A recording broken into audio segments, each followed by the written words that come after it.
Welcome back. Lawmakers are battling over small business aid amid the coronavirus. The Small Business Loan Program is running out of money, with House Democrats and Republicans disagreeing on how to redirect any new money. Democrats want to make changes to the program while also giving money to hospitals and state and local governments. Republicans want to directly replenish the fund without making changes. Joining me right now is House Minority Leader Kevin McCarthy. And Congressman, it's always a pleasure to see you. Thanks very much for being here. Thank you, Maria. Thanks for having me back. I want you to clarify each side, because I know that the Republicans already have directed money toward hospitals, and there is a fund in there specifically for hospital staff. Can you take us behind the curtain and tell us what's going on in terms of what the big debate is in terms of new money for a stimulus? Maria, the only debate here is that Democrats are delaying this. Let's walk through this. We just passed the CARES Act.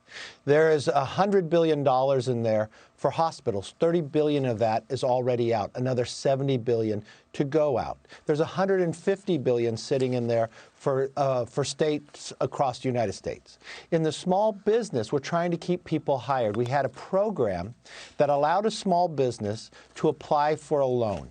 In this loan, you work through local banks, to credit unions, fintech, and others. And if you took this money and you used 75% of it to hire and pay your employees for the next 2 months, pay your rent and pay your utilities, that became a grant. That became so successful that we loaned the equivalent of 14 years in 14 days, $349 billion.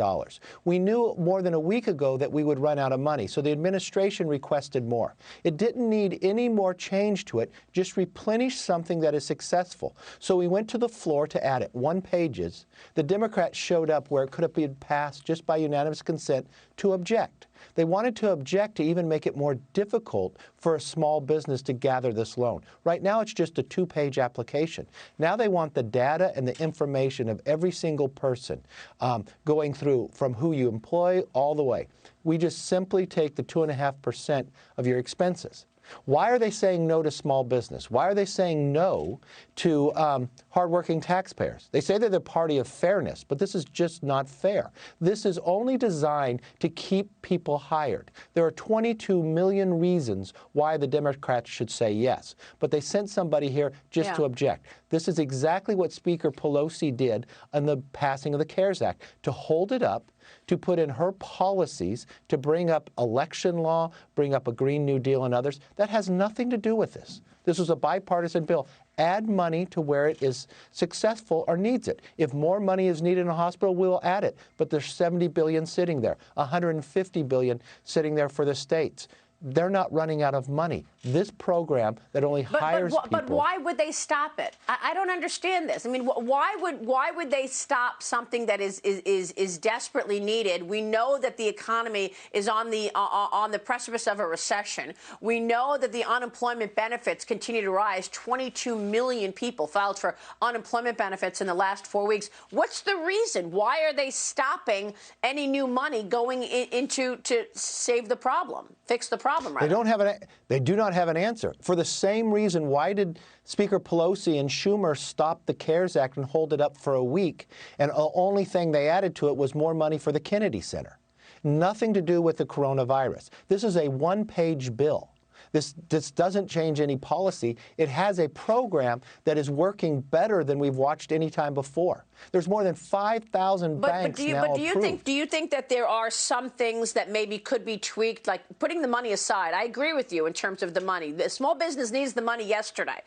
You're absolutely right, and I'm hearing that as well. But what about the tweaks that people are talking about? Even Senator Lindsey Graham on the program this week saying, look, the 75-25 makeup needs a little more flexibility in order to give a loan to a restaurant, for example, and that restaurant's going to give 75% of that money out to its employees so that they're not out of a job and they're still being paid. That's not doing anything for the restaurant. They need more flexibility in terms of paying more than just 25% of the loan for things like rent, and because we're in a shutdown. They're not getting any revenue coming in. So are you open to looking at that? I know that there was a call with Jean Scalia, the labor secretary, this week to talk about maybe loosening up the rules or giving it more wiggle room, if you will, the 75-25.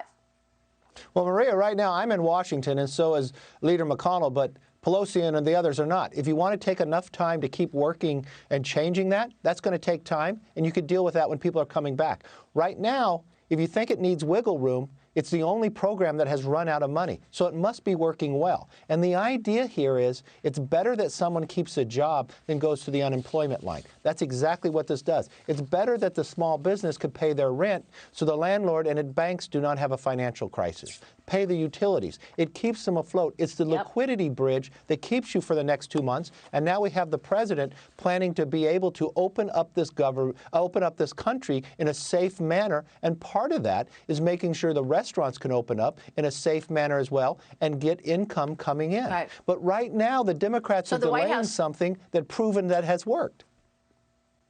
Well, I don't know how this is going to play out if they're going to keep delaying something that is desperately needed. The White House is outlining its three-phase plan to get America working again. Let me get your take on this gradual moving with phase one, allowing gyms and large venues to be open under strict rules. Phase two, seeing schools reopening with non-essential travel resuming. And finally, then phase three would have no workplace restrictions. You spoke to the president yesterday and every day and are on the task force for reopening the economy. Tell us what's most important in terms of reopening the economy. How do you get people to trust that they actually can go to that restaurant and go take advantage of services out there once they do reopen? Well, I think it's a thoughtful approach of how the president's going about it. One thing, you have to continue to keep the social distancing. But look at the successes that we're having from the very beginning. And remember, why are we here? Because China lied to the entire world. You were one of the first that brought up the lab in Wuhan.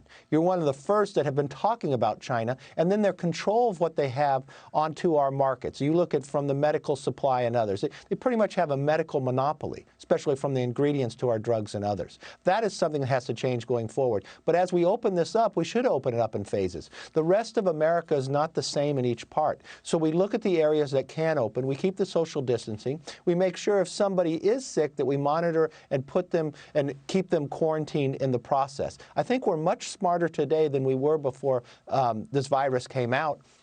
We look at the ability from Abbott to be able to test and get an answer in 10 minutes. We look at what's moving forward from the FDA, a saliva test. We're looking, you just talked about Gilead, but there's other, Regeneron and others. We will defeat this virus even though we didn't invite it here. And we'll defeat it because the ingenuity of America is able to take this on together. And that's why it's so depressing that in a moment like this, that Democrats would delay something that is so successful and needed for the hardworking taxpayer and the small business that you know better than anybody else employs the majority of people in America. And they were against this president when he stopped travel from China. Obviously, in retrospect, that was the right move and saved lives. And yet it seemed like they were more on China's side than the United States. We've got so much suspicion swirling around. I want to know how sinister this is. I mean, Beijing's reporting of the outbreak was clearly lying. City officials in Wuhan, where the virus originated, revising now its official death toll. Now it's suddenly overnight 50% higher than previously reported. The officials say earlier deaths were missed because of flooded medical facilities. I've been questioning everything that's come out of China every day. But let me ask you about if there's something more sinister here, because earlier in the week, I reported on Monday that China had instituted new rules and regulations on the ground that were effectively delaying the export of the products that we need so much. So first, we know that they knew about the virus in December. We know that Wuhan lab was just a few miles from which is what I've pointed out over and over again. They hid it, they lied about it, downplayed it, and then at the same time, Congressman, they cornered the market on this protective equipment. What is this even more sinister than I thought? Yes, it is. China's deception directly led to Americans' death. Not just America, but the rest around the world. They knew what happened here. They knew where it came from. They would have not opened up the wet markets again if they thought it came from the wet markets. But more importantly, they lied to the public, but they lied to their own people. I saw a report that it even talks about maybe 43,000 people in Wuhan died. What they did, they held up, just as you reported, They purchased all the medical equipment from PP&E, where they make 50% of it. And why they utilize this, because they know what the challenge. But they're also utilizing this today to make sure they get a supply chain in the rest of the world from others. I have reports from CEOs that if other countries, when they requested to purchase PPE, they request that Huawei has to be allowed into their country for them to get this medical equipment for a virus that they have infected the rest of the world in and cornered the market when it came to the personal protection equipment. That is what we're dealing with. You know, President Trump, when he was candidate Trump, warned us about China.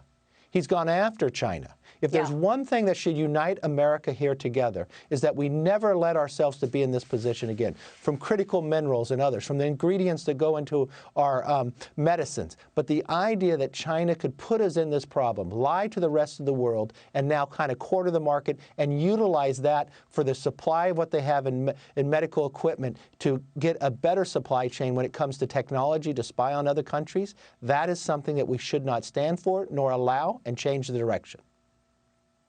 Unbelievable. So do you want a change in supply chains in a stimulus 4 package? Do you want this to be part of anything going forward, that companies take their supply chains out of China so we're not so reliant on them for these important products? Real quick. Yes, and it's not just America. It should be rest of our allies as well. We should have a coordinated effort that takes all the supply chain out of China, brings it back to America, exactly what President Trump has been trying to do. Democrats try to delay every part about it, and that should we not stand for, and that's why another reason why we need to have the majority. Congressman, it's good to see you this morning. Thanks so much. Thank you, Maria. We'll keep watching. House Minority Leader Kevin McCarthy.